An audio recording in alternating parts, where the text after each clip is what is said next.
দাজ্জালের নাম তো আপনারা শুনেছেন। ভয়ঙ্কর ডেঞ্জারাস একটা ক্যারেক্টার। পৃথিবীর শুরু থেকে শেষ পর্যন্ত এর চেয়ে বড় ফিতনা আসেনি, আসবেও না। দাজ্জালের ফিতনা। সে তার এক চোখ থাকবে, আরেক চোখ এরকম বন্ধ থাকবে, এখানে লেখা থাকবে কাফারা। কোনোভাবেই তাকে দমানো যাবে না, হত্যা করা যাবে না। আল্লাহ নবী ঈসা আলাইহিস সালাম তাকে হত্যা করবেন। তো যে ব্যক্তি সূরা কাহাফ তেলাওয়াত করবে, সূরা কাহাফের প্রথম 10 আয়াত বিশেষ করে মুখস্থ রাখবে, আল্লাহ তাআলা উসিমা মিন ফিতনাতিদ দাজ্জাল, দাজ্জালের ফিতনা থেকে তাকে বাঁচাবেন। তা আমরা দাজ্জালের ফিতনা থেকে বাঁচতে চাই কি চাই না? আমরা যেন সূরা কাহাফের প্রথম 10 আয়াত মুখস্থ করি, সূরা কাহাফ যেন জুমার দিন আমরা তেলাওয়াত করি। So now the question arises, what is the relationship of Suratul Kahf with Dajjal? দাজ্জালের সাথে সূরা কাহাফের রিলেশনটার কারণ কি? একটা মেকানিজম তো এখানে আছে। এত সূরা থাকে, রাসূল সাল্লাল্লাহু আলাইহি ওয়াসাল্লাম কেন বলেন যে সূরা কাহাফ পড়লে দাজ্জালের ফিতনা থেকে বাঁচবে? কারণটা কি? এর কারণ হচ্ছে দাজ্জাল আমাদেরকে যে সমস্ত জিনিস দিয়ে ফিতনায় ফেলবে, ওই ফিতনাগুলোর সলিউশন আল্লাহ তাআলা সূরা কাহাফের ভিতরে রেখে দিয়েছেন। দাজ্জাল 4টা জিনিস দিয়ে আমাদেরকে ফিতনায় ফেলবে। দ্যাটস ট্রায়াল অফ ফেথ, এক নাম্বার। ঈমানের পরীক্ষা সে আমাদেরকে ফেলবে, আমাদের বিশ্বাস নিয়ে ছিনিমিনি খেলবে সে। এটার সলিউশন আছে সূরা কাহাফ, আমি বলবো আস্তে আস্তে। 2 নম্বরে দাজ্জাল আমাদেরকে ফিতনায় ফেলবে, দ্য ট্রায়াল অফ ওয়েলথ, সম্পদ দিয়ে সে আমাদেরকে ফিতনায় ফেলবে। 3 number, the trial of knowledge, জ্ঞান দিয়ে সে আমাদেরকে ফিতনায় ফেলবে। 4 number, the trial of power, ক্ষমতা দিয়ে সে আমাদেরকে ফিতনায় ফেলবে। দাজ্জাল 4টা জিনিস দিয়ে আমাদেরকে পরীক্ষায় ফেলবে। কয়টা? 1 হচ্ছে ঈমানি পরীক্ষা, 2 হচ্ছে সম্পদ দিয়ে পরীক্ষা, 3 হচ্ছে জ্ঞান দিয়ে পরীক্ষা, 4 হচ্ছে ক্ষমতা দিয়ে পরীক্ষা। সে ঈমানের পরীক্ষায় আমাদেরকে ফেলবে। সে এসে বলবে আমি তোমার রব, এবং এটা প্রমাণ করার জন্য যা যা দরকার আল্লাহ তাআলা তাকে সব দিবেন। সে সব করতে পারবে। সে বলবে আমি তোমার রব। যদি বিশ্বাস না হয়, তোমার বাবাকে যদি জীবিত করে বিশ্বাস করবে? অনেকে বলবে হ্যাঁ আমার আব্বাকে জীবিত করে দেখান। তো তার বাবাকে ঠিকই সে জীবিত করে ফেলবে। আসলে শয়তান তার বাবার সূরত নিয়ে সামনে দাঁড়াবে। আরে তাই তো, এটাই তো আমার বাবা, এটাই তো আমার দাদা। মানুষ ফিতনায় পড়ে যাবে, ঈমানের ফিতনায়। সে ভাববে আসলে এটাই বোধহয় আমার রব, এবং তাকে এত ক্ষমতা দেয়া হবে, তার ডান দিকে থাকবে জান্নাত, বাঁ দিকে জাহান্নাম। তার কাছে আল্লাহ এটা দিবে। যে তার কথা শুনবে তাকে সে জান্নাতে ঢুকাবে, কিন্তু জান্নাতে ঢুকে সে জাহান্নামের শাস্তি ভোগ করবে। এটা তার বাইরের মানুষ বুঝবে না, অ্যাপারেন্টলি এটা জান্নাত। আর যে তাকে মানবে না তাকে সে জাহান্নামে ফেলবে, কিন্তু জাহান্নামে ঢুকলেও সে জান্নাতের নাজ নেয়ামত ভোগ করবে। তাহলে এই যে ঈমানের ফিতনায় সে ফেলে দিবে আমাদেরকে। তো ঈমান কি করে বাঁচাবো, এটার সলিউশন আমি শোনাবো আপনাদের। 2 নম্বরে সে আমাদেরকে সম্পদ দিয়ে ফিতনায় ফেলবে। যার যা লাগবে সে তাই দিতে পারবে, যা লাগবে। সে যদি আকাশকে বলে আকাশ বৃষ্টি দাও, যাকে তারা মানবে ওই এলাকায় বৃষ্টি হবে, সুজলা সুফলা শস্য শ্যামলা হবে সে সমস্ত এলাকা, ফল মূলে ভর্তি হবে, বরকত আর বরকত। আর যে এলাকার লোকেরা, জনপদের লোকেরা তাকে মানবে না, সে বলবে ওখানে বৃষ্টি হবে না, হবেও না। ওখানে খরা, দুর্ভিক্ষ, মাটি ফেটে চলছে, মানুষ না খেয়ে মরবে, মহামারী, দুর্ভিক্ষ দেখা দেবে। তখন বিশ্ববাসী মনে করবে এটাই বোধহয় আমাদের রব।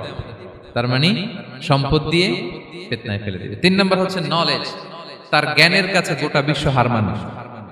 পূর্বের পরের যত জ্ঞান আছে সব আল্লাহ তাকে দিবে। ইলমুল আউয়ালিন ওয়াল আখিরিন, এমন কোন প্রশ্ন নেই যেটা দিয়ে তাকে আটকানো যায়। যাই জিজ্ঞেস করবেন সব জানতা, সব বলে দেয়। ভবিষ্যৎবাণী বলে দিবে, বলবে আগামীকাল ওইখানে অমুক দেশে বোমা বিস্ফোরণ হবে, হবে ওইখানে, ওখানে দুর্ভিক্ষ হবে, হবে, ভূমিকম্প হবে, হবে। সে যা বলবে তাই হবে। তার জ্ঞানের এই বহর দেখে মানুষ ফিতনায় পড়ে যাবে। 4 নম্বর হচ্ছে দ্য ট্রায়াল অফ পাওয়ার, ক্ষমতা। তার ক্ষমতার সামনে সবকিছু একেবারে ছিন্ন বিচ্ছিন্ন হয়ে যাবে, এত ক্ষমতা হবে তার। সে যেমনটি বলবে তেমনটি করতে হবে। বাতাসের চেয়ে দ্রুত বেগে সে এক দেশ থেকে আরেক দেশে চলে যাবে। তো তার এই সমস্ত অলৌকিক ক্ষমতা দেখে মানুষ ফিতনায় পড়ে যাবে। এবং এই ফিতনা, এই পরীক্ষার মুহূর্তগুলোতে মানুষ কিভাবে নিজেকে ধরে রাখবে তার সলিউশন আল্লাহ তাআলা সূরা কাহফে দিয়েছেন। এই 4টা ফিতনা থেকে বাঁচার জন্য আল্লাহ সূরা কাহফে 4টা ঘটনা উল্লেখ করেছেন। কয়টা? 1 নাম্বার হচ্ছে আসহাবে কাহফ, যুবকদের ঘটনা, 7 জন যুবকদের ঘটনা। ঈমান কি করে বাঁচাবেন, সলিউশন ওখানে। সম্পদ দের ফিতনা থেকে কিভাবে নিজেকে বাঁচাবেন, এজন্য একজন বাগানওয়ালার ঘটনা আল্লাহ সেখানে বলেছেন। জ্ঞানের ফিতনা থেকে কি করে বাঁচবেন, এজন্য আল্লাহ তাআলা মুসা আলাইহিস সালাম এবং খিজির আলাইহিস সালামের ঘটনা সেখানে উল্লেখ করেছেন। আর ক্ষমতার ফিতনা থেকে কি করে বাঁচবেন এটা বোঝানোর জন্য আল্লাহ তাআলা যুলকারনাইনের ঘটনা উল্লেখ করেছেন। চারটা ফিতনা থেকে বাঁচার জন্য কয়টা ঘটনা? চারটা ঘটনা। আমরা তাহলে একটা একটা করে ঘটনা শুনি, আমরা একটু উদ্ধার করার চেষ্টা করি যে কি কি সলিউশন আল্লাহ তাআলা আমাদের বাতলে দিলেন। এক নম্বর হচ্ছে আসহাবে কাহাফের ঘটনা। এটা 250 খ্রিস্টাব্দের সময়কালে রোমান সাম্রাজ্যের একজন বাদশা ছিল, নাম দাকিয়ানুস। প্রতাপশালী বাদশা, পৌত্তলিক, মূর্তির পূজা করে। ঈসা আলাইহিস সালাম বিদায় নিয়েছেন, 200-250 বছর হলো। তো সব নবীর ধর্মই কিন্তু ইসলাম, যদিও আমরা নাসারা বলি, ইহুদি বলি, সব নবীদের ধর্মই কি ইসলাম। তো তিনি ছিলেন পৌত্তলিক, মূর্তির পূজা করত। আর তার এলাকায় কেউ যদি ঈসা আলাইহিস সালামের নাম নিত, আখিরাতে বিশ্বাস করত, আল্লাহ বিশ্বাস করত, তাদেরকে তারা পাথর মেরে হত্যা করত। এজন্য ভয়ে কেউ ঈসাই ধর্মে ঈমান আনতো না, মানে ইসলামে ঈমান আনতো না। এই রাজার ভয়ে সবাই মূর্তির পূজা করত। কিন্তু 7 জন যুবক ছিল, তারা স্রোতে গা ভাসিয়ে দেয়নি, স্রোতের বিপরীতে তারা ঈমান নিয়ে দাঁড়িয়েছে। তারা ঈসা আলাইহিস সালামের রেখে যাওয়া সত্য ধর্মের উপর ঈমান এনেছিল, আখিরাতে তারা বিশ্বাস করত। তো এই 7 জন যুবকের কথা ছড়াতে ছড়াতে রাজা দাকিয়ানুসের কাছে চলে যায়। উনি তো রেগে মেগে আগুন, ডেকে পাঠালো 7 জনকে। তো তাদেরকে জিজ্ঞেস করলো, তোমরা কাকে মানো? বলতেছে এক আল্লাহকে মানি। সাহসী, খুবই সাহসী। বলতেছে তুমি কি জানো তোমরা কার সামনে কথা বলতেছো? আমি তো তোমাদেরকে মৃত্যুদণ্ড দিতে পারি। তারা বলে দেন, কিন্তু আমরা সব বিসর্জন দিলেও ঈমান বিসর্জন দিতে পারবো না। সুবহানাল্লাহ। তিনি বললেন, তোমরা যুবক মানুষ, রক্ত গরম, আবেগে কথা বলতেছো, 3 দিন সময় দিলাম, যাও ঈসার নাম ভুলে যাও, আখিরাত ভুলে যাও, আল্লাহর নাম ভুলে যাও। 3 দিন পরে তোমাদেরকে আবার ইন্টারভিউ নেব। ওই দিন যদি একই কথা বলো, পাথর মেরে 7 জনকে দুনিয়া থেকে উড়িয়ে দেব। তারা চলে গেল। এবার 7 বন্ধু মিলে পরামর্শ করতে লাগলো, কি করতে পারি আমরা, এই গুণে ধরা সমাজকে আমরা কিভাবে বাঁচাবো, এই পৌত্তলিকতার ছোবল থেকে এই ইফসিস নগরীকে বাঁচাবো কি করে। নগরীটার নাম ছিল ইফসিস নগরী। বর্তমানে এটা তুরস্কের ইজমির শহরে অবস্থিত। এখনো জায়গাটা প্রত্নতাত্ত্বিকদের ওই ইয়েতে এটা সংরক্ষিত, এখনো টুরিস্টরা যায়। তো তারা বলল, আমরা ঈমান বিসর্জন দিব না, যদি আমরা ওদের কথা মেনে নেই আমরা তো মুশরিক হয়ে গেলাম, চলো আমরা এক কাজ করি, আমরা এলাকা ছেড়ে দিই। এই 7 যুবক আল্লাহর উপর ভরসা করে তারা বাড়ি ঘর আত্মীয় স্বজন সব ছেড়ে দিয়ে, লোকালয় ছেড়ে দূরে একটা পাহাড়ের ভেতরে আশ্রয় নিল। পাহাড়ের ভেতরে একটা গুহা ছিল, এই গুহা কি আরবিতে বলে আল কাহাফ। কি বলে? এই সূরার নাম কি? সূরাতুল কাহাফ। তো তাদের সাথে সাথে একটা কুকুরও যাচ্ছিল। তারা বারবার তাড়িয়ে দেওয়ার চেষ্টা করতেছিল কুকুরটাকে, যাতে না যায়, কিন্তু কুকুর শুধু কান্না করে তাদের সাথে যাওয়ার জন্য ঘেউ ঘেউ করতেছিল। এই কুকুরটাকেও সাথে নিল। ভালো মানুষদের সাথে থাকলে কি হয় দেখেন, এই কুকুরের কথা, যেহেতু 7 জন ইমানদারের সাথে একটা কুকুর ছিল, এই কুকুরের কথা আল্লাহ সূরাতুল কাহাফে উল্লেখ করে দিয়েছেন। ওয়া কালবুহুম বাসিতুন যিরাআইহি বিল ওয়াসিল। তো তারা ভিতরে গেল, যে প্রচন্ড ক্লান্ত, তারা ঘুমিয়ে পড়ল। কি করলো? এই এক ঘুমে আল্লাহ 309 বছর কাটায় দিলেন। কয়শো 9 বছর? 9 বছর ঘুম, সব ঘুম, প্রচন্ড ঘুম, ঘুম যেন আর কাটে না। 309 বছর পরে এরা জাগলো। এখন খুব ক্ষুধা, ঘুমে আর মোর ভাঙতেছে। আর একজন জিজ্ঞেস করতেছে, কি লম্বা সময় ঘুম দিলাম কোথায় আমরা? একজন বলতেছে, হ্যাঁ মনে সারাদিনই ঘুমাইছি আমরা। আরেকজন বলতেছে, না না সারাদিন না, দিনের কিছু অংশ হয়তো ঘুমাইছি। আসলে কয় বছর ঘুমাইছে? 309 বছর। তো এদিকে সভ্যতার তো চেঞ্জ। এখানে ওই দাকিয়ানুস মরে, এর ছেলে মরে, এর নাতি মরে, পুতি মরে, এখন 6ষ্ঠ নম্বর রাজা আসছে। প্রজন্মের পর প্রজন্ম তো শেষ। 309 বছরে কমপক্ষে 4-5টা জেনারেশন চেঞ্জ হবে। তো জেনারেশন চেঞ্জ হয়ে, এলাকা চেঞ্জ হয়ে, তারা যে স্বপ্ন দেখেছিল এই ইফসিস নগরীতে কালিমার পতাকা উঠবে, তাদের স্বপ্ন আল্লাহ বাস্তবায়ন করেছেন। 309 বছরের ব্যবধানে এই এলাকার সবাই মুসলিম হয়ে গেছে। আল্লাহ চাইছিলেন ওদেরকে দেখাবে, এটা ওদের স্বপ্নটা যে বাস্তবায়ন হয়েছে এটা দেখাবে। তো ঘুম থেকে উঠছে, একজনকে তারা বললো যে লুকায় লুকায় চাদর মুড়ি দিয়ে কিছু রুটি নিয়ে আসো বাজার থেকে, যাতে তোমাকে না চিনে। চাদর মুড়ি দিয়ে যাও। কিছু পয়সা ছিল, মুদ্রা দিয়ে দিস। তো সে যে যখন দোকানদারের কাছ থেকে রুটি নিছে আর মুদ্রা দিছে, দোকানদার বলে এই মুদ্রা কোত্থেকে আসলো? 309 বছর আগে মালয়েশিয়াতে রিঙ্গিট ছিল কিনা জানি না, যেভাবে ওরা ট্রানজাকশন করতে পারে যেটা ছিল ওইটা যদি এখন কেউ দেয়, রাধুনী বিলাসে খাবার পাওয়া যাবে? হ্যাঁ। তো রুটিওয়ালা বলে তুমি বর্তমান সময়ের মুদ্রা দাও, এটা দিচ্ছ কেন? বলতেছে এটা তো বর্তমান সময়ের মুদ্রা। বলতেছে এই যে মুদ্রার মধ্যে দেখো কোন সালের সিল দেওয়া, এটা তো শত শত বছর আগে। বলতেছে কি বলে শত বছর আগে? আমি তো আজকে সকালেই বাজার করলাম, ওই বাজার করে যে টাকাগুলো ছিল ওইটাই তো পকেটে। বলতেছে বলে কি, নিশ্চয়ই তুমি গুপ্তধনের সন্ধান পেয়েছো, হিডেন ট্রেজার। বলো, মানে তার সাথে এদের কথাবার্তা কিছু মিলতেছে না। পরে তাকে ধরে ওই সময়কার রাজার কাছে নিয়ে গেছে। ওই রাজা আবার মুসলিম, সবাই মুসলিম তখন। সে যা বলে এরাও কেউ বিশ্বাস করে না, এরাও যা বলে এও বিশ্বাস করে না। আর এলাকায় এর বাড়ি ঘর আসবে কোত্থেকে? এর নাতি পুতি যা আছে 5-6 পুরুষ তো মরে সবাই কবরে। তখন তার কথা শুনে সবাই অবাক। তো এটা মিলানোর জন্য তারা 309 বছর আগের দাকিয়ানুস বাদশার সরকারি যে নথিপত্র, ওই পুরাতন ছিঁড়া নথিপত্র তারা বের করলো। বের করে দেখে ঠিকই দাকিয়ানুস নামে এক বাদশা ছিল, আর অনেক শত শত বছর আগে মোস্ট ওয়ান্টেড 7 জন যুবক ছিল যাদের ব্যাপারে এক্সিকিউশনের অর্ডার ছিল। এখন দেখে তারা অবাক। লম্বা ঘটনা আমি খুব শর্ট করে বলতেছি। পরে সবাই মিলে তাকে সহ ওই গুহায় গেল। গুহায় যাওয়ার পরে সে বাকিদেরকে ডাকতে গুহার ভিতরে ঢুকলো। আল্লাহ তাআলা 7 জনকে ওইখানে মৃত্যু দিয়ে দিলেন। চিরকালের জন্য এই 7 জন ঘুমায় পড়লো। আর এলাকাবাসী রাজা সহ ওইখানে তারা একটা মসজিদ নির্মাণ করলো। This is the story of আসহাবে কাহাফ। তো এলাকাবাসী যদিও মুসলিম হয়েছিল, কিন্তু আখিরাতের ব্যাপারে তাদের একটা সন্দেহ ছিল যে আসলে মানুষ মরার পরে কি আবার জীবিত হবে? মৃত্যুবরণ করার পরে আবার মানুষ জীবিত হবে? তাদের মনের মধ্যে একটা সন্দেহ ছিল যে আসলে মারা গেলে মানুষ আবার উঠতে পারে। তাদের এই সন্দেহ দূর করার জন্য আল্লাহ তাআলা এই 7 জনকে 309 বছর ঘুম পাড়িয়ে আবার জীবিত করলেন। সুবহানাল্লাহ বিহামদিহি। তাহলে ঈমান কিভাবে বাঁচাতে হয় এটার প্রেরণা আমরা এই 7 যুবকের কাছ থেকে পাই। এখানে যেটা আমরা শিখি প্রিয় ভাইরা, 1 নম্বর লেসন হচ্ছে আমাদের গুড কোম্পানি লাগবে, রাইটাস পিপল, মানে আমাদের সার্কেলটা ভালো হইতে হবে।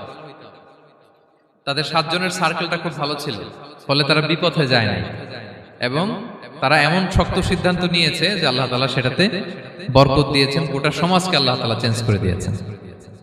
এটা হচ্ছে 1 নম্বর লেসন। আপনি ঈমান বাঁচাতে হলে আপনার সার্কেল ভালো লাগবে। খুঁজবেন যে এলাকায় যাবেন ওখানে নামাজি সার্কেল কারা আছে, ওখানে জ্ঞানী গুণী সার্কেল কারা আছে, ওখানে ভালো কাজ করতে চায়, একে অপরকে সহযোগিতা করে, কল্যাণের পথের যাত্রী কারা আছে খুঁজতে হবে আপনাকে। খুঁজে ওই সার্কেলে আপনি যুক্ত হবে, তাইলে ঈমান বাঁচানো যাবে। ক্লিয়ার? 2 নাম্বার হচ্ছে the conflict between believers and disbelievers it's universal. সত্য মিথ্যার লড়াই এটা চিরন্তন, আজীবন থাকবে। এটা ওনাদেরও ছিল, এখনো আমাদের লড়াই করে যেতে হচ্ছে, আমাদের ভবিষ্যৎ প্রজন্মও করবে। এই লড়াইটা আমরা করে যেতে চাই। কি বলেন? হ্যাঁ, থামা যাবে না? আমরা থামতে আসি নাই, আমরা এই লড়াইটা করে যাব। আমরা সত্যের কথা বলেই যাব ইনশাআল্লাহ। বলেন। 3 নাম্বার হচ্ছে যে লেসনটা আমরা পাই, অনেকগুলো লেসন, আমি খুব প্রেসাইজলি বলতেছি। যুবকরা চাইলে একটা সমাজকে পাল্টে দিতে পারে। এই পৃথিবীতে যত বড় বড় বিপ্লব হয়েছে এগুলো যুবকরা এনেছে। তারা হচ্ছে সভ্যতা গড়ার কারিগর। আসহাবে কাহাফ আমাদের এই সময়ের নওজওয়ানদের জন্য প্রেরণা। তারা আমাদের জন্য প্রেরণার বাতিঘর। তারা যেমনি ঈমানকে রক্ষা করেছে, আমাদের যুবকরা চাইলেও তাদের ঈমানি চেতনাতে স্পিরিট দিয়ে সমাজটাকে পাল্টে দিতে পারে। কি বলেন? এখানে বেশিরভাগই তো যুবক। হ্যাঁ, গুড সার্কেলে থাকবেন তো আপনারা? সত্যের পক্ষে সবাই থাকবেন তো? আল্লাহ তাআলা কবুল করুন। আচ্ছা, এবার 2 নাম্বার ছিল সম্পদের ফিতনা, কিভাবে বাঁচবেন।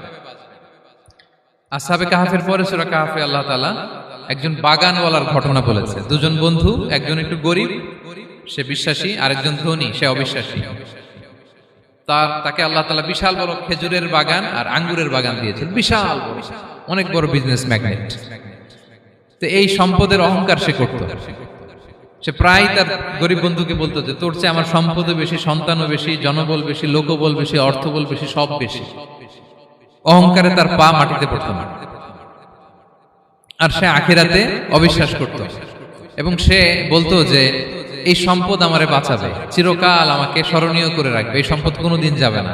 অনেক বড় বড় ধনীরা আছে, তারা এরকম মনে করে যে আমি এত বড় সিআইপি, হ্যাঁ, আমি এত বড় বিজনেস ম্যাগনেট, এই দিন বোধহয় আর চেঞ্জ হতে পারে না, আমার আজীবনই বোধহয় এত পাওয়ার থাকবে, এত সম্পদ থাকবে। এটা ভুল ধারণা। এটা কি ভুল ধারণা? এই যে তুরস্কে দুর্ভিক্ষ হইল না, আপনারা দেখছেন না যে অনেক সম্পদের মালিক বাড়ি ঘর ভেঙে রাস্তার ফকির। এখন ওই যে রিফিউজিদের জন্য যে খাবার আসছে, ওখানে লাইনে দাঁড়াইছে, কারণ এখন লাইনে না দাঁড়ালে খাবারও তো মিলবে না। 1000 কোটি টাকার মালিক ছিল, ভেঙে চুরে সব শেষ। এখন রিলিফের নেওয়ার জন্য দুস্থদের কাতারে ওখানে দাঁড়াইছে, কারণ দাঁড়াইলেই কিছু খাবার পাওয়া যাবে, খিচুড়ি পাওয়া যাবে, তা না হলে তো খাবারটাও মিলবে না। এই যে বঙ্গবাজারে আগুন লাগলো আমাদের বাংলাদেশে, 20টা-25টা দোকান ছিল অনেকের যাদের অন্যান্য বিজনেস আছে তারা হয়তো সার্ভাইভ করতে পারতেছে, কিন্তু এমন অনেক ব্যবসায়ী ছিল সব শেষ, জ্বলে পুড়ে তার টাকা পয়সা পুঁজি স্বপ্ন সব শেষ। তো ধনীকে গরিব বানাতে আল্লাহর 1 সেকেন্ডও লাগে না। ওই বিশাল প্রাসাদ থেকে টেনে ভাঙ্গা থালা হাতে দিয়ে রাস্তায় নামাইতে আল্লাহর কয় সেকেন্ড লাগে বলেন তো? 1 সেকেন্ডও লাগে না। সো এই লেসনটা কিন্তু আমাদের নিতে হবে। এবং ওই ব্যক্তির নসিবে তাই ঘটেছিল, সে যখন অহংকার করতেছিল আল্লাহ তাআলা আকাশ থেকে হুসবান একটা আগুন পাঠালো। ওই আগুন এসে তার আঙ্গুরের বাগান, তার খেজুরের বাগান, বিশাল মাইলকে মাইল এই বাগান জ্বালিয়ে পুরো মুহূর্তের মধ্যে সারখার করে, এবং মুহূর্তের মধ্যে সে পথের ভিখারি, ফকির। এই ঘটনাটা এনে আল্লাহ তাআলা সম্পদশালীদেরকে রিমাইন্ডার দিলেন যে এই সম্পদের ফিতনায় তোমরা পড়ে যেও না। আমরা সম্পদশালী হলে বাস্তবতা অনেক সময় ভুলে যাই। সূরাতুল হুমাজাতে আল্লাহ তাআলা বলেন ইয়াহসাবু আন্না মালাহু আখলাদা, সম্পদশালীরা মনে করে এই সম্পদ আমাকে চিরকাল বাঁচিয়ে রাখবে, চিরকাল বোধহয় এই সম্পদ আমার হাতে থাকবে। না, এটা হাতের ময়লা, আজ আছে কাল নাই, যে কোনো সময় চলে যেতে পারে। এটা হচ্ছে ম্যাটেরিয়ালিস্টিক আউটলুক, বস্তুবাদী চিন্তা থেকে এই আমাদের ধনী ভাইদের এই সমস্যাটা হয়, ভোগবাদী চিন্তার প্রভাব আর কি। সম্পদ যখন হাতে থাকে ধরাকে সরাজ্ঞান করে, মনে করে যে সবই আমার কন্ট্রোলে। না, আপনারে ওই গরিবের কাতারে আনতে, ওই রিলিফের সম্পদ নেয়ার জন্য ওই লাইনে দাঁড় করাইতে আল্লাহর 1 সেকেন্ডও লাগে না। এটা খেয়াল রাখতে হবে। আমরা যখন প্রাইভেট কারে চড়ি, মাঝে মাঝে অনেকে এসে হাত পাতে, এদেরকে ছোট করা যাবে না। গল্পটা আল্লাহ ভিন্ন করতে আল্লাহর 1 সেকেন্ডও লাগে না। ওইদিকে আমি দাঁড়ায় হাত পাততাম আর উনি প্রাইভেট কারে বসে থাকতো, আল্লাহ চাইলে এরকম করতে পারতেন না? পারতেন। তো এখান থেকে আমাদের জন্য শিক্ষা হচ্ছে সম্পদ এটা ক্ষণস্থায়ী, আজ আছে কাল নাই, এটা ক্ষণস্থায়ী, এটাকে এভারলাস্টিং মনে করা যাবে না। এভারলাস্টিং হচ্ছে আখিরাত। ওয়ালাল আখিরাতু খায়রুল লাকা মিনাল উলা, আখিরাত তোমার জন্য দুনিয়ার চেয়ে শ্রেষ্ঠ। এবং আল্লাহ তাআলা দৃষ্টান্ত একটা দিয়েছেন যে দুনিয়ার জীবনটা হচ্ছে কামা, ওই পানির মতো যেটা আনজালনাহু মিনাস সামা, আকাশ থেকে নাজিল করেছি। ওই পানি ক্ষেতের মধ্যে পড়ে ফসল, ফুল ফসল হয়েছে, এরপরে যখন ফসল কাটা হয় ওই ক্ষেত খামার এগুলো তৃণলতা হয়ে যায়, ভুসির মতো হয়ে যায়, তখন বাতাসের ঝাপটায় একবার এদিকে যায় একবার ওদিকে যায়। অনেক লম্বা উপমা, আমি সংক্ষেপে বললাম। তো শেষ আউটপুটটা হচ্ছে এটা, সম্পদ এটা মুহূর্তেই চলে যেতে পারে। সম্পদ উপার্জন জায়েজ আছে, মুসলিমরা সম্পদ উপার্জন করতে পারবে, কোনো অসুবিধা নাই। আপনি যদি ধনী হন এটা ভালো, ফলে আপনি যাকাত দিতে পারবেন, অসহায় দুস্থদের সহায়তা করতে পারবেন, কন্ট্রিবিউট করতে পারবেন। আপনি সম্পদ হাতের মুঠোয় নেবেন, কন্ট্রোল করবেন, কিন্তু এই দিকে স্থান দিবেন না, দ্যাটস ইট, তাহলেই হবে। আমরা সম্পদ কি করতে পারবো? উপার্জন করতে পারবো, কিন্তু হৃদয়ে স্থান দিতে পারবো না। হৃদয়ে স্থান থাকবে আখিরাতের। এই মাইন্ডসেট যদি আপনি গড়ে তোলেন, তাহলে সম্পদের ফিতনা আপনি কখনো পড়বেন না। এই পয়েন্টটা কি ক্লিয়ার সবার? ক্লিয়ার। 3 নাম্বার ফিতনা ছিল কিসের ফিতনা দেখি কে বলতে পারে? প্রথমটা হচ্ছে বিশ্বাস বা ঈমানের ফিতনা, 2 নাম্বার হচ্ছে সম্পদের ফিতনা, 3 নাম্বার জ্ঞানের ফিতনা। জ্ঞানেরও কিন্তু ইলমেরও একটা গরম আছে, যার ইলম আছে তার মধ্যে এই সমস্যাটা কাজ করে। সেটার জন্য আল্লাহ তাআলা মুসা আলাইহিস সালাম, খিজির আলাইহিস সালামের ঘটনা বলেন। আমি খুব সংক্ষেপে বলবো, সময় কম। মুসা আলাইহিস সালাম হচ্ছে বনি ইসরাইলের নবী, আর খিজির আলাইহিস সালাম কেউ বলেছেন নবী, কেউ বলেছেন আল্লাহর ওলি। আসলে আরবিতে ওনার নাম খদির, আমরা বাংলায় বলি খিজির। খদির মানে সবুজ। উনি যে কোনো জায়গায় বসলে ওখানে মরা গাছ লতা পাতা এগুলো সবুজ হয়ে যেত, অনুর্বর এলাকার উপর দিয়ে হেঁটে গেলে ওটা উর্বর হয়ে যেত। তো মুসা আলাইহিস সালাম একবার ওয়াজ করতেছেন এইভাবে বনি ইসরাইলের সামনে, খুতবা দিচ্ছেন, হঠাৎ এক লোক দাঁড়ায় বলে, ইয়া নবী আল্লাহ, মান আ'লামু ফিল আরদ, বর্তমান পৃথিবীতে সবচেয়ে জ্ঞানী কে? মুসা আলাইহিস সালাম বলেন, ফাকালা আনা, আমি। কি বললেন? উনি আসলে ভুল কিছু বলেন নাই, কারণ প্রত্যেক জামানার নবীকেই আল্লাহ তাআলা সবচেয়ে বেশি জ্ঞান দিয়ে পাঠান, কারণ তার কাছে ওহীর জ্ঞান আসে, অদৃশ্যের খবর আসে, ইলমুল গায়ব আসে। কিন্তু এই উত্তরটা আল্লাহ তাআলার পছন্দ হয় না। আল্লাহ তাআলা চাচ্ছিলেন মুসা যদি বলতো আল্লাহ তাআলাই জানে কে জ্ঞানী বা আল্লাহই সবচেয়ে জ্ঞানী, এরকম হলে ভালো হতো। কিন্তু মুসা আলাইহিস সালাম কি বলছে? আমি। এখন প্রশ্ন করলো সবচেয়ে বড় জ্ঞানী কে? উনি কি বললেন? আমি। এই যে আমি এটাতে ঝামেলা আছে। আমি বড়, আমি জানি, আমি সব, দিস ইজ প্রবলেমেটিক। আল্লাহ এটা পছন্দ করলেন না। আল্লাহ তাআলা মুসা আলাইহিস সালামকে বললেন, মুসা তুমি যে বলছো তুমি জ্ঞানী, না তুমি জ্ঞানী না, তোমার চেয়ে বড় জ্ঞানী আছে। মুসা আলাইহিস সালাম বলে, তাই নাকি? আমার চেয়ে বড় জ্ঞানী কে? তো আল্লাহ তাআলা বললেন, ইযহাব ইলা মাজমাইল বাহরাইন, দুই সাগর বা দুই নদীর মিলনস্থলে যাও, ওখানে আমার এক বান্দা আছে তোমার চেয়েও জ্ঞানী। মুসা আলাইহিস সালাম বললেন, তাই নাকি?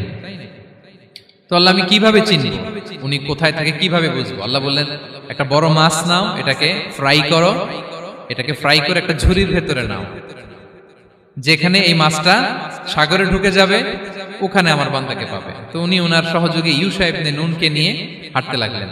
হাঁটতে হাঁটতে এক জায়গায় ক্লান্ত হয়ে পাথরের পাশে বিশ্রাম নিলেন। ওই পাথর থেকে আবার এক ধরনের পানি বের হয়, এই পানিটারে বলে আবে হায়াতের পানি, মাউল হায়াত, জীবন নদীর পানি। এই পানি কোনো মৃত প্রাণী বা বস্তুর গায়ে লাগলে ওটা জীবিত হয়ে যায়। তো ওনারা পাথরে হেলান দিয়ে বিশ্রাম নিচ্ছিলেন, ওই পানি ওই ফ্রাই করা মাছের গায়ে লাগার সাথে সাথে মাছ জীবিত হয়ে ঝুড়ি থেকে বের হয়ে সাগরে ঢুকে গেছে। ওনারা আর খেয়াল করেন না। এরপর আবার হাঁটতে লাগলেন। হাঁটতে হাঁটতে যখন ক্লান্ত শ্রান্ত, তখন বলে, এই ইউশা, আমাদের ওই মাছ ফ্রাই মাছটা দাও, এখন খাই। ঝুড়ি খুলে দেখে মাছ নাই। মাছ গেল কোথায়? তখন ইউশা বলল, হয়তো আমরা যে পাথরের ওখানে বিশ্রাম নিয়েছিলাম ওখানে আমরা মিসিং, ওখানে হারাই ফেলছি। চলো চলো, আরে ওদিকে তো যাইতে হবে আমাদের। উনি গেলেন, যে দেখে মাছ যে জীবিত হয়ে বালুর এদিকে নাড়াচাড়া করতে করতে সাগরে ঢুকে গেছে, ওখানে দাগ আছে। মুসা আলাইহিস সালাম ঢুকলেন সুরঙ্গ, ঢুকে দেখে চাদর গায়ে দিয়ে এক লোক শুয়ে আছে। সালাম দিলেন, আসসালামু আলাইকুম। ওই লোক চাদর আর সরায় না, ভিতর থেকে বলতেছে, ওয়ালাইকুম আসসালাম। তো চাদরের ভিতর থেকে উনি বলে, মান আন, তুমি কে? মুসা আলাইহিস সালাম বললেন, আনা মুসা, আমি মুসা। উনি বলেন, মুসা বনি ইসরাইল, বনি ইসরাইলের মুসা?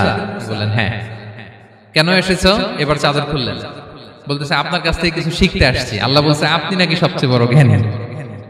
আমি ভুল করে বলে ফেলছিলাম আমি, আল্লাহ বলছেন যে আপনি নাকি জ্ঞানী। বলতেছে, না, তুমি আমার জ্ঞান নিতে পারবে না, ওই ধৈর্য শক্তি তোমার নাই।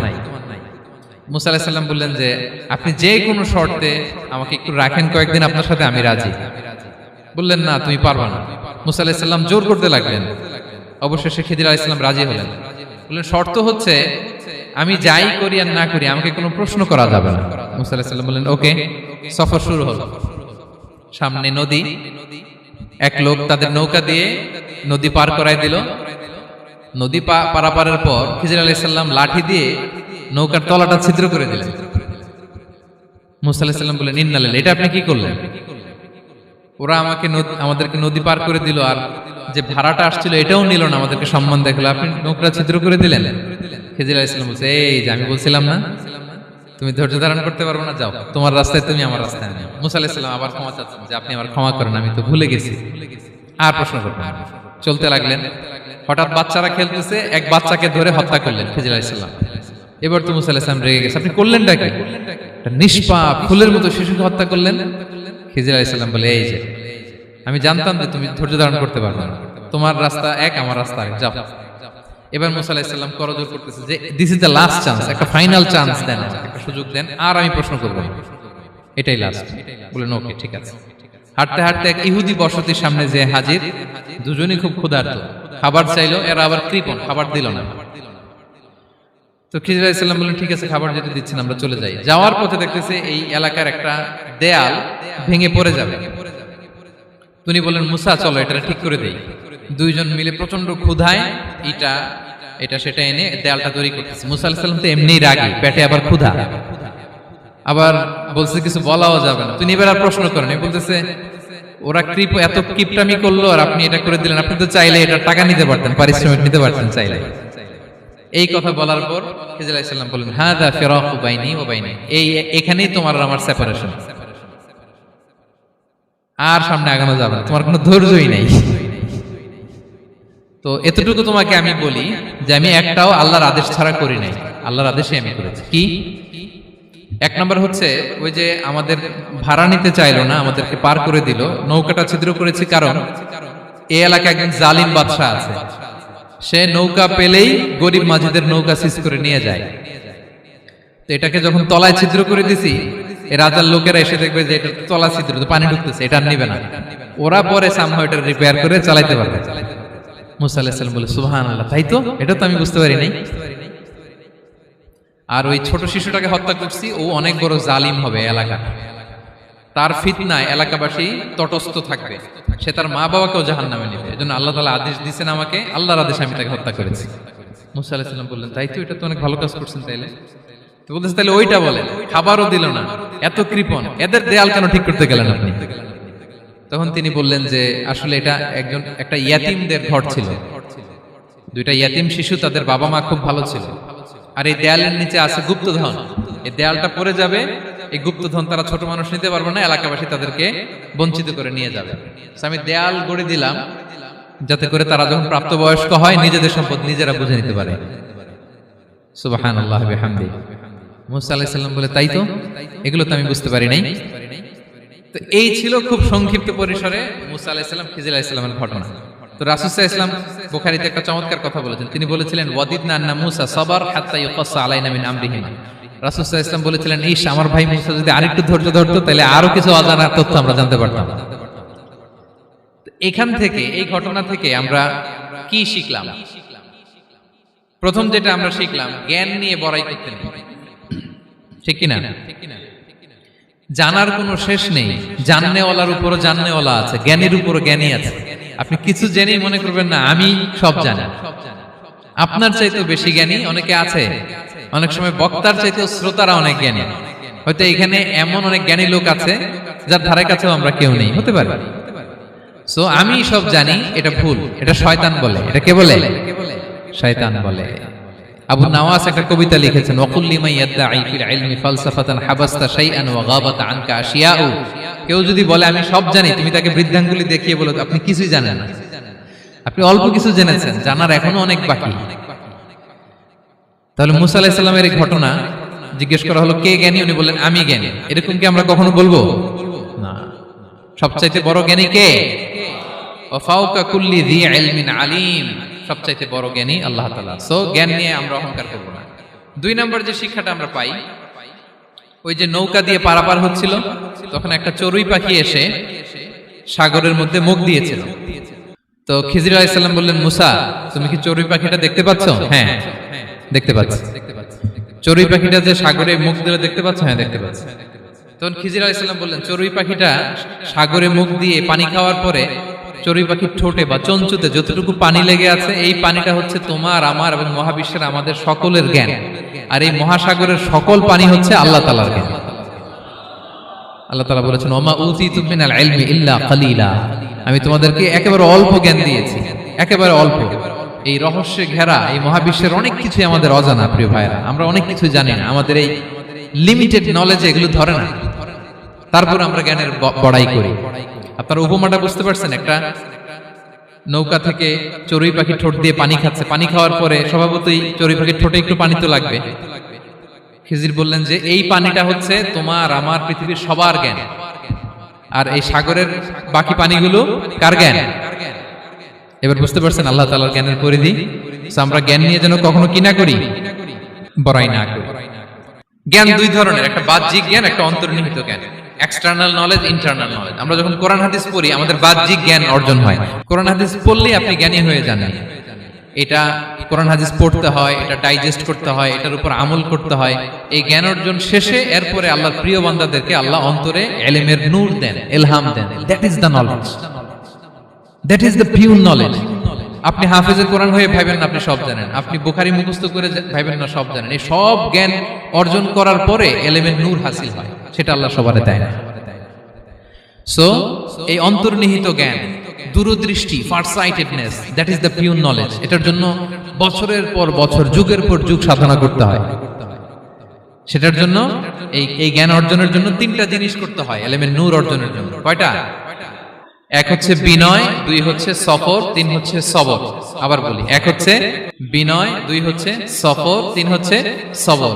আল্লাহ তাআলা আল্লাহর নবীকে তাওরাত দেওয়ার পরেও আরো ট্রেনিং সেশন করাইছেন খিজির আলাইহিস সালামের কাছে, যে যাও ওনার কাছে গেলে তুমি ছোট হবা, নত হবা। জ্ঞান যদি আমি নিতে চাই আমাকে ছোট হইতে হবে। ধরেন একটা গ্লাস থেকে একটা খালি গ্লাসে পানি ঢালবো, তো যেটাতে নেওয়া হবে এটা উপরে থাকলে হবে? যেই গ্লাসটার মধ্যে পানি আছে এটা উপরে থাকবে, ওইটা ব্ল্যাঙ্ক গ্লাসের মধ্যে পড়বে। আপনি নলেজ ইলম নিতে চাইলে আপনাকে নিচে থাকতে হবে, উনি উপরে থাকবে। আপনার শায়েখ আপনাকে দিবে, আপনার উস্তাদ আপনাকে দিবে, আপনার মুর্শিদ আপনাকে দিবে। বুঝতে পেরেছেন? তাহলে আমাদেরকে হাম্বলনেস লাগবে, শিখতে হইলে হাম্বল হইতে হয়, বিনয়ী হইতে হয়। আচ্ছা, 2 নাম্বার সফর করতে হয়। এটা আল্লাহ মুসা আলাইহিস সালামকে দিয়ে করাইছেন, যাও পিছে পিছে উস্তাদের পিছে পিছে ঘুরো। তো এজন্য সফর করতে হয়। এখন ঘরে বসে অনেক কিছু জানা গেল, উস্তাদের সান্নিধ্য লাগে, সফর করতে হয়। আমাদের ক্লাসিক আলেমরা হাদিস কালেকশনের জন্য শহরকে শহর সফর করতেন। এখনো আমাদের আলেমরা দেওবন্দে যায়, মিশরে যায়, মদিনায় যায়। এখানকার মালয়েশিয়ান স্টুডেন্টরা দেশে বিদেশে যে নলেজ অর্জন করে। সফর আপনাকে লাগবে। তাহলে বিনয়, সফর, 3 নম্বরে কি?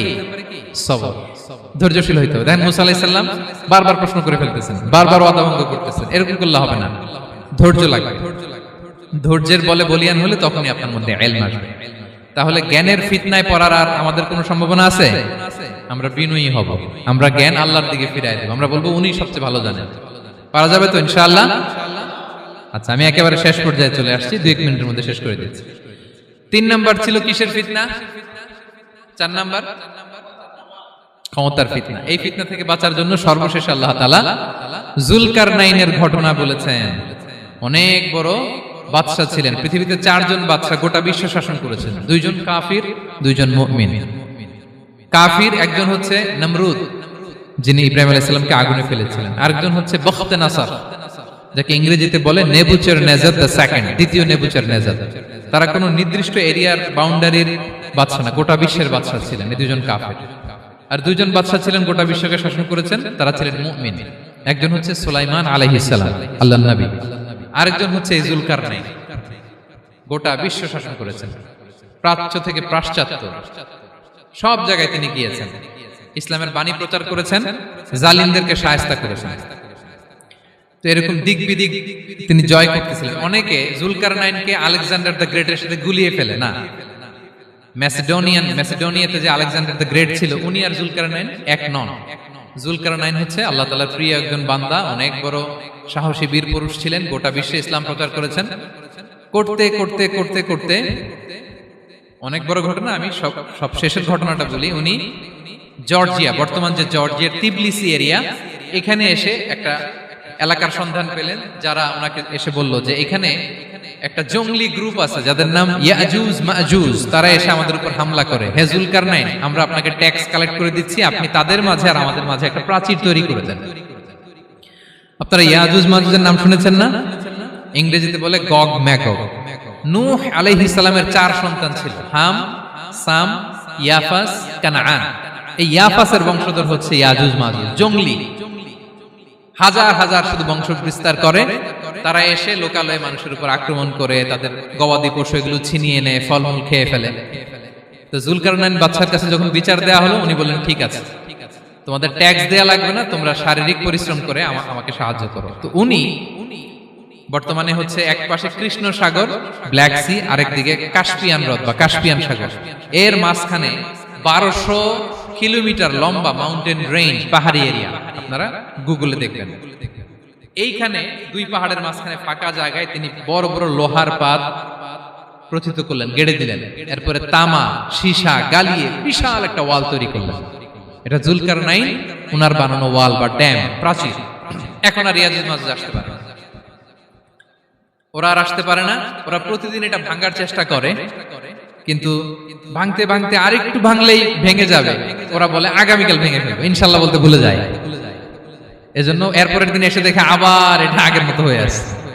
কিয়ামতের আগ দিয়ে ওদের মধ্যে এই ইনশাআল্লাহর প্রেরণা আসবে। তাদের একজন বলে উঠবে আগামীকাল ইনশাআল্লাহ আমরা এটা ভেঙে খান খান করে দেব, ঠিকই ভেঙে ফেলবে। তখন তারা ভেঙে চুরে কোটি কোটি ইয়াজুজ মাজুজের দল এসে হামলে পড়বে। সামনে পড়বে তাবারিয়া সাগর, এক দল এসে তাবারিয়া সাগর এমন ভাবে খাবে, এই দল যাওয়ার পরে আরেক দল এসে এখানে যে সাগরে যে পানি ছিল এটা কল্পনাই করতে পারবে না। তারা পৃথিবীতে ফিতনা ফাসাদ করবে। ঈসা আলাইহিস সালাম তখন আসবেন, দোয়া করবে আল্লাহ তাআলার কাছে মুমিনরা, একটা মহামারী দিবে আল্লাহ তাআলা, ইয়াজুজ মাজুজের মধ্যে ওরা মরে যাবে সব। এরপর বিশাল এক পাখি এসে তাদেরকে আল্লাহর মর্জি মাফিক এমন এক জায়গায় ফেলে আসবে, কেউ জানবে না। তো তারা যে পচে গলে মাটির সাথে মিশেছিল, এই গলিত লাশ থেকে মাটি খুব উর্বর হয়ে যাবে। এরপর আল্লাহ তাআলা পৃথিবীর মধ্যে বারাকা দিবেন, কিছু রোপণ করলে তাড়াতাড়ি ফুলে ফেপে বড় বড় ফলমূল হচ্ছে। তো এটা কিয়ামতের আলামতের অন্য কোনো আলোচনায় হয়তো আমরা বলবো। তো জুলকারনাইন তিনি বিশাল এখানে প্রাচীর তৈরি করে দিয়েছিলেন, এবং প্রাচীর তৈরি করে দিয়ে তাদেরকে বলেছিলেন যে যতদিন আল্লাহ তাআলা চাইবেন এটা থাকবে, এবং যেদিন আল্লাহ তাআলার আদেশ আসবে এটা ভেঙে খান খান হয়ে যাবে। তার মানে দেখেন, এত পাওয়ারফুল, এত শক্তিশালী, এত ক্ষমতাধর হওয়ার পরেও তিনি তার ক্ষমতাকে কার দিকে ফিরিয়ে দিয়েছেন? যে আল্লাহ যতদিন চাইবে এই প্রাচীর টিকে থাকবে, যেদিনই আল্লাহ তাআলার আদেশ আসবে এই প্রাচীর ভেঙে খান খান হয়ে যাবে। সো আমরা ক্ষমতার দেখা পেলে, চেয়ার একটা পেলে আমরা যেন জালিম হয়ে না উঠি, এটা হচ্ছে এখান থেকে শিক্ষা। আমরা যেন জুলুম না করি। উনি সম্পদের মালিক ছিলেন, ক্ষমতার মালিক ছিলেন, কিন্তু উনি যে আল্লাহর বান্দা এটা ভুলে যান নাই। আমরা যখন ক্ষমতাশীল হই, আমরা যখন প্রধানমন্ত্রী হই, আমরা যখন প্রেসিডেন্ট হই, আমরা যখন পাওয়ারফুল হই, আমাদের সবচেয়ে বড় পরিচয় যে আমরা আব্দুল্লাহ, আল্লাহর গোলাম, এটা আমরা ভুলে যাই। আমাদের আসল পরিচয় কি? আমরা আল্লাহর গোলাম। আমরা যে আল্লাহর গোলাম, এই চিন্তাটা, এই সেন্সটা যদি আমাদের মাথায় থাকে, তাহলে ক্ষমতা আমাদেরকে দাম্ভিক বানাতে পারে না, আর ওই ক্ষমতা আমাদেরকে ফিতনায়ও ফেলবে না। তাহলে সম্মানিত সুধী, দাজ্জাল কয়টা জিনিস দিয়ে আমাদেরকে ফিতনায় ফেলবে? চারটা। দ্য ট্রায়াল অফ ফেইথ, ইমানের পরীক্ষা; দ্য ট্রায়াল অফ ওয়েলথ, সম্পদ দিয়ে পরীক্ষা; দ্য ট্রায়াল অফ নলেজ, জ্ঞানের পরীক্ষা; দ্য ট্রায়াল অফ পাওয়ার, ক্ষমতার পরীক্ষা। আর ইমানের পরীক্ষায় উত্তরণের জন্য আল্লাহ তাআলা আমাদেরকে এই সূরায় আসহাবে কাহফের ঘটনা শুনিয়েছেন, যে 7 জন যুবক তারা তাদের ঈমানকে হেফাজত করেছিল। সম্পদের ফিতনা থেকে বাঁচানোর জন্য আল্লাহ তাআলা আমাদেরকে এক বাগানওয়ালার কাহিনী জানিয়েছেন, যে সম্পদ পেয়ে তোমরা দাম্ভিক হয়ে যাও না, এটা আজ আছে কাল থাকবে না। জ্ঞানের পরীক্ষা থেকে আমাদের মুক্তির জন্য আল্লাহ তাআলা অনেক বড় করে আল্লাহ নবী মুসা আলাইহিস সালাম এবং খিজির আলাইহিস সালামের ঘটনা শুনিয়েছেন, আমাদের বুঝিয়েছেন যে আমাদেরকে বিনয়ী হতে হবে, জ্ঞানের জন্য সফর করতে হবে এবং সবর করতে হবে। সবশেষে আল্লাহ তাআলা ক্ষমতার ফিতনা থেকে বাঁচানোর জন্য ক্ষমতাধর, আমরা তো একটা দেশের মালিক হই এখন, অমুক দেশের প্রেসিডেন্ট, অমুক দেশের প্রধানমন্ত্রী, উনি গোটা বিশ্বের প্রতাপশালী রাজা ছিলেন জুলকারনাইন। তারপরেও উনি যে আব্দুল্লাহ, উনি যে আল্লাহর গোলাম, এটা তিনি ভুলে যাননি। তাহলে এইভাবে যদি আমরা এই ফিতনাগুলো থেকে বাঁচার চেষ্টা করি, তাহলে এই ফিতনা থেকে আমরা বেঁচে থাকতে পারবো, এবং দাজ্জাল যদি এই মুহূর্তেও আসে, সে আমাদেরকে বিভ্রান্ত করতে পারবে না।